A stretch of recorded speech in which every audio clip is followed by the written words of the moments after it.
வணக்கம். இந்த பதிவில் கடகம் ராசி நண்பர்களுக்கு ஜூலை மாதத்திற்கான ராசி பலன்கள். பொதுவாகவே உங்களுடைய ராசியில் குரு உச்சம் பெற்று அமர்றாரு. இது ஒரு சிறப்பான ஒரு அமைப்பு. அட்டம சனி முடிஞ்சும் எனக்கு பிரச்சனைகள், கவலைகள் தீர மாட்டேங்குது. பொதுவாக தகப்பன் வழி உறவுகள் மூலமாக ஒன்றும் சரியில்லை. அதே போல் சொத்து சார்ந்த விஷயங்களில் பிரச்சனைகளை அனுபவிச்சிட்ருக்கேன்.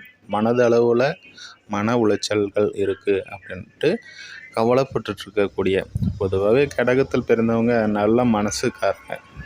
பிறருக்கு உதவணும், பிறரோட கூடி பழகி சந்தோஷமாக இருக்கணும் அப்படின்ட்டு மனதளவில் சிந்திக்கக்கூடியவர்கள். புத்தி அளவில் சிந்திக்கக்கூடியவர்களால் மனதளவில் அதற்கு முக்கிய கொடுக்கவங்களாக இவங்க இருப்பாங்க. ஆனால் இவங்களுக்கு பார்த்திங்கன்னா நிறைய சோதனைகளை கடந்த காலங்களில் அனுபவிச்சிட்டாங்க.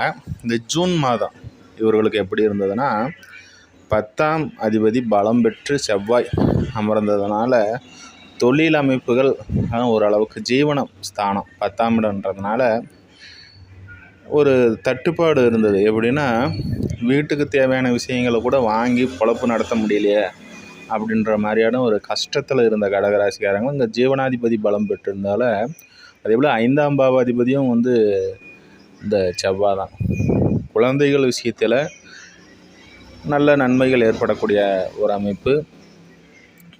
அதே போல் இங்கே இந்த ஜூலை மாதத்தில் 11ஆம் இடத்தில் அமரக்கூடிய செவ்வாய், 11ஆம் இடங்கிறது லாபஸ்தானம்.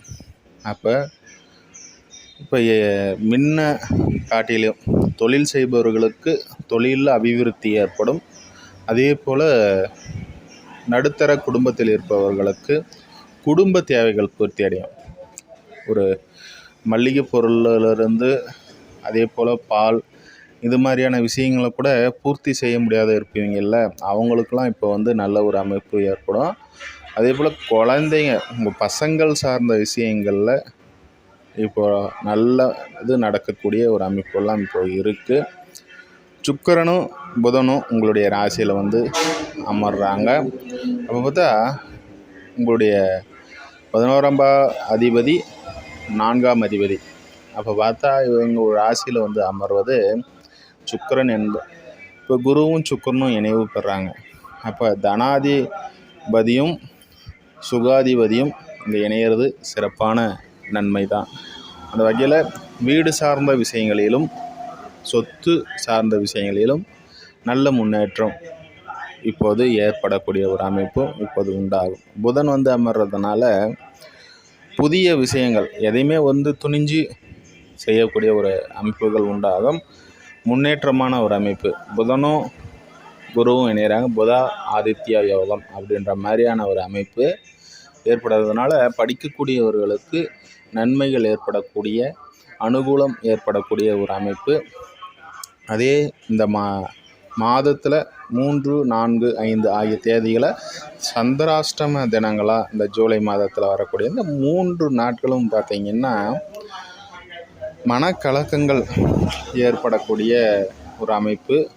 உடல் ரீதியில் மருத்துவ அமைப்புகளில் மருத்துவ உதவி எடுத்துக்கொண்டு இருப்பவர்கள் சரியான முறையில் மாத்திரை மருந்து எடுத்துக்கிறது நன்மை. உடலை பாதுகாத்து கொள்வதும் நன்மை அளிக்கக்கூடியதாக இந்த நாட்களில் அமையும். மற்றபடி இந்த மாதத்தில் புதன் இங்கே 2 இடத்துல சஞ்சாரம் செய்வார். உங்களுடைய ராசிக்கு வக்ரமாய் பெரும் புதன் பலமடைவார். இதுபோல் சூரியன் 2 அமைப்புகள் 12ஆம் இடம் உங்களுடைய ராசியில் அமர்வார். இப்போ முதல் பாதி பார்த்திங்கன்னா குடும்பம், வருமானம், இது போன்ற தேவைகளுக்கு ஏற்ப பூர்த்தி அடையும். உங்களுடைய விரைய செலவுகள், வெளிதூர பயணங்கள், இது போன்ற அமைப்புகள் பூர்த்தி அடையும். அதே போல் உங்களுடைய ராசியில் அமர்றார். குடும்பம் உறுப்பினர்கள், அதே போல் உங்களை குடும்பத்தாரனுடன் வருமான அமைப்புகள்லாம் பிற்பகுதியில் நல்லா இருக்கும். அதே போல் இங்கே பொதுவாக கடகத்திற்கு சொல்வது என்னென்னா, இங்கே 9ஆம் இடத்தில் இருக்கக்கூடிய சனியை இங்கே குரு பார்க்கக்கூடிய அமைப்பில் கணவன் மனைவிக்கு இடையில் இருந்து வந்த மனக்கசப்புகள் விலகும். சொத்து அமைப்புகளில் இருந்து வந்த பிரச்சனைகள் விலகி நன்மைகள் ஏற்படக்கூடிய ஒரு நல்ல ஒரு மாதத்தினுடைய ஆரம்பமாக அந்த ஜூலை மாதம் அமர்ந்திருக்குது. உச்சம் குரு வந்து பலம் பெறக்கூடிய ஒரு மாதமாகவும் இந்த மாதம் புனர்பூச நட்சத்திரக்காரர்களுக்கு யோகம் மிகுதியான ஒரு மாதமாகவும் இருக்கிறதுனால மனதளவில் சிந்திக்கக்கூடிய கடகராசி நண்பர்களே, அனைத்து பிரச்சனைகளும் விலகி நன்மைகள் ஏற்பட்டு நல்ல விஷயங்களில் உங்களுடைய சிந்தனைகள் செல்லும். வெற்றி உங்களதே. நன்மைகள் உண்டாகக்கூடிய ஒரு ஆரம்ப மாதமாக இருப்பதனால எதையுமே துணிந்து செய்வதற்கான மாதமாக இந்த ஜூலை மாதம் உங்களுக்கு அமைந்திருக்கிறது. அடுத்ததாக சிம்ம ராசியில் சந்திப்போம். நன்றி, வாழ்த்துக்கள்.